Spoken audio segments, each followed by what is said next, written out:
Hello, my name is Nick, and I'm here with Nate, Andrew, and Kevin, and we will be presenting high-performance digital image forensics. Today, digital images are ubiquitous, in which there exists powerful image editing software such as Adobe Photoshop, which users can use to create conceptually realistic forgeries. This poses a question: in one detect when a digital image has been modified or tampered with? Well, in 2008, the Iranian government released this image showing a successful missile test launch. Effectively, as a method of saber rattling, this image depicts a more concerning militaristic adversary. This was also quickly shared throughout the media worldwide. However, later it was revealed that this image was in fact a forgery, with the original image shown on the left only 3 out of the 4 missiles successfully launched. Now, the actual forgery was discovered through careful visual inspection, with the regions outlined on the right-hand side. In this example, one would imagine a case where organizations would want a solution to authenticate images to avoid embarrassment or even legal ramifications. Now, the previous example was detected through meticulous visual inspection, and more sophisticated forgeries are likely to remain undetected visually. So the field of image forensics exists to analyze statistical traces left behind by operations on images to uncover fingerprints in those images left behind. Now, some challenges in authenticating digital images are from the fact that there exist few existing software solutions today, and there's no extensive library of image forensics algorithms. Another problem, since digital images are ubiquitous, is the fact that there's a big data problem where we need high-performance solutions to feasibly process an ever-growing amount of digital content. So, from such organizations that realize similar problems, DARPA has recently picked up interest in. And utilizing this workflow shown here, we have developed a foundational library of image forensics algorithms. Now, these algorithms detect operations such as JPEG compression, which is the most common image compression format, and other operations such as resampling, which is sizing, or contrast enhancement and median filtering, as well as specific traces such as JPEG ghost and region duplication within digital images.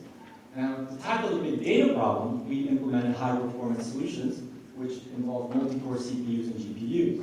Now, to quantify results, for example, when we take a double JPEG compression detection algorithm applied to 1,000 images, traditional execution takes about 1 full day, whereas the GPU implementation takes only 16 minutes. Effectively, a speed up of 95. One real world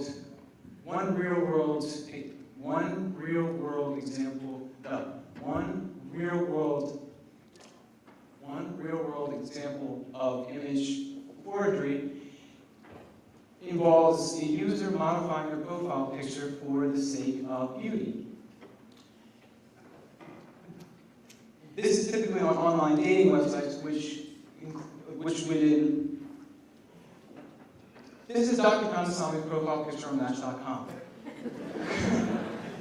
Now, if we apply the contrast enhancement detection algorithm to the profile picture, we see traces of contrast enhancement on Dr. Kandasami's hair as indicated by the red box.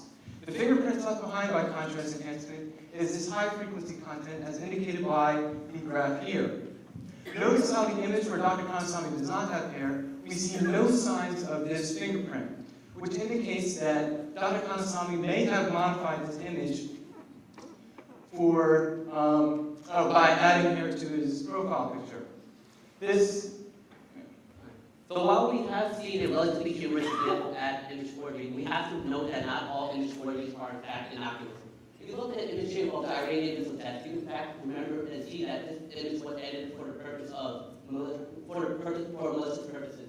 So great. We can see that the image has been modified through inspection.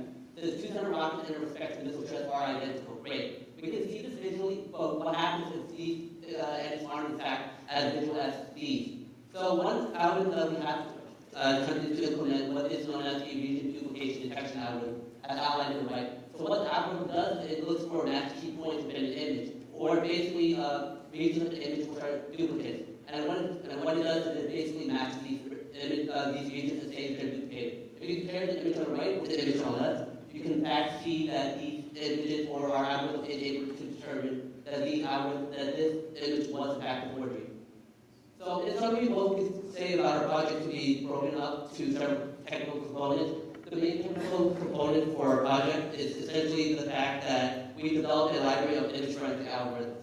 And in addition to that, we have also developed high-performance implementation of these algorithms as stated before. But also in addition to that, one more time, is we have also developed additional software which allows users to implement our algorithms or use them. Some which we will discuss later in the broader impact. So we look at the broader impact, we can break it up to 4 key points: an open source solution, big data, education, and government. Our main goal for the open source solution is in fact for users to be able to use algorithms and software. Specifically, if you look at the image to the right, you can see an example software that we use, which demonstrates the workflow of an algorithm, specifically the contrast enhancement detection algorithm. But we also hope to attract the attention of the image forensic field, only because we believe that it can provide contributions and improvements to our library. So what's affecting government? Well, we want to sum up really quickly is we believe that this being applicable for the government, having seen the image of the Iranian missile test. We know that for the fact that the government will need some sort of operation to do this. Thank you everyone for listening. If you want to ask any questions,